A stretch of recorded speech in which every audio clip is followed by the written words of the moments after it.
Taigi, jūsų įrankiai atvyko. Akivaizdu, kad jau atradote, jog tai labai geros kokybės įrankiai. To priežastis yra ta, kad mūsų dirbtuvės gamina grandinės jau 2 dešimtmečius. Todėl mes tikrai gerai išmokome tai daryti. Tai yra vienintelis dalykas, kurį mes darome. Mes tai darome tikrai gerai. Tikriausiai klausėte, kas yra ši maža dalis ir kam skirta ši spyruoklė? Na, tai yra nauja funkcija, kurią neseniai įdiegėme į ašis. Aš jums apie tai papasakosiu, bet prieš tai norėčiau atkreipti jūsų dėmesį į ašies tepimo aspektą. Dabar labai lengva tepti ašį. Iš esmės, jums reikia apie 0,2 uncijos per pėdą arba 20 ml per metrą mašininio aliejaus, kompresoriaus aliejaus arba parafino aliejaus. Galite naudoti bet kokį tepalą, kuris jums patinka, jei jis nesuyra aukštose temperatūrose ir neturi įtakos rankovei ar ašiai. Tai yra taisyklė, tačiau variklio aliejus nėra tas pats, nes variklio aliejus, kurį rasite savo automobiliuose, viduje rankovės tampa lipnus, taigi, prašome to vengti. Yra didelis skirtumas tarp variklio aliejaus ir mašininio aliejaus. Priežastis, kodėl norite tepti savo ašį, yra ne tik ta, kad tai užtikrins ilgiausią ašies tarnavimo laiką, bet sumažins trinties kiekį, kuris vyksta viduje. Matote, tai yra radialinė perdavimo sistema ir ką norite padaryti, tai sukurti tiek pat sukimo momento įrankio gale, kiek išleidžiate gręžtuvo gale. Ir nenorite, kad ašis trukdytų šiam santykiui. Norite, kad ji slystų kuo sklandžiau viduje rankovės.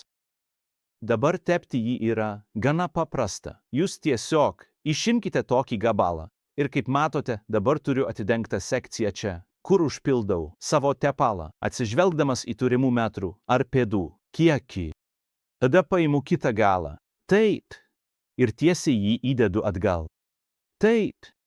Ir kai aš tai tiekiu, pamatysite, kad kitoje pusėje kažkas atsitraukia. Jūs tiesiog tiekite tai. Taip. Paprasta, paprasta, paprasta. Ir kai jis bus visiškai įkištas, aš tai darau akivaizdžiai. Ne ant grindų, bet jūs norite jį išridenti ant grindų, tai labai palengvintų procesą. Ir kai užpildote, taip, galite pamatyti, kad jis išeina iš kitos pusės, o ši pusė dabar yra visiškai tepta. Taip pat galite uždėti savo gręžtuvą ant ašies adapterio gale, pasukti jį į reikiamą padėtį, bet kuris būdas yra geras. Dabar atsakysiu į jūsų klausimą apie 2 mažas dalis.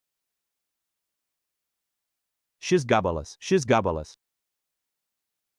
Tai yra 6 mm arba 1/4 colio ašis ir kaip matote, čia turiu savo gręžtuvo ašies adapterį, o šioje pusėje turiu spyruoklę, o kitoje pusėje yra ašies užraktas. Priežastis, kodėl tai padariau, kaip standartinę ašies dalį, kurią siunčiame, yra ta, kad tai neleidžia rankoviai judėti aukštyn ir žemyn ant ašies, kai ją naudojate. Įsivaizduokime, kad ši ašis turėtų atsitrenkti į tvirtą kliūtį ir sustoti iš karto. Inercija nuo to sustojimo pereis tiesiai per ašį ir grįš tiesiai į gręžtuvo galą.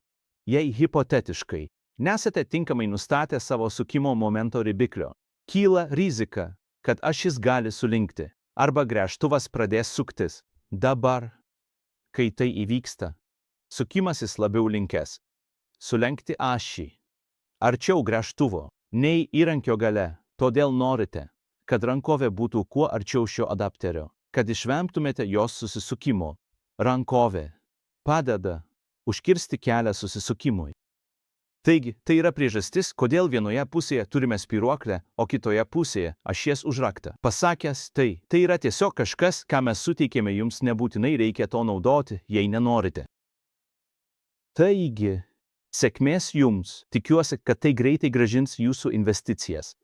Dar kartą, ačiū, kad pasirinkote mus. Jei turite kokių nors klausimų, susisiekite su mumis. Mes visada džiaugiamės galėdami jums padėti. Ačiū, kad žiūrėjote. Iki viso gero.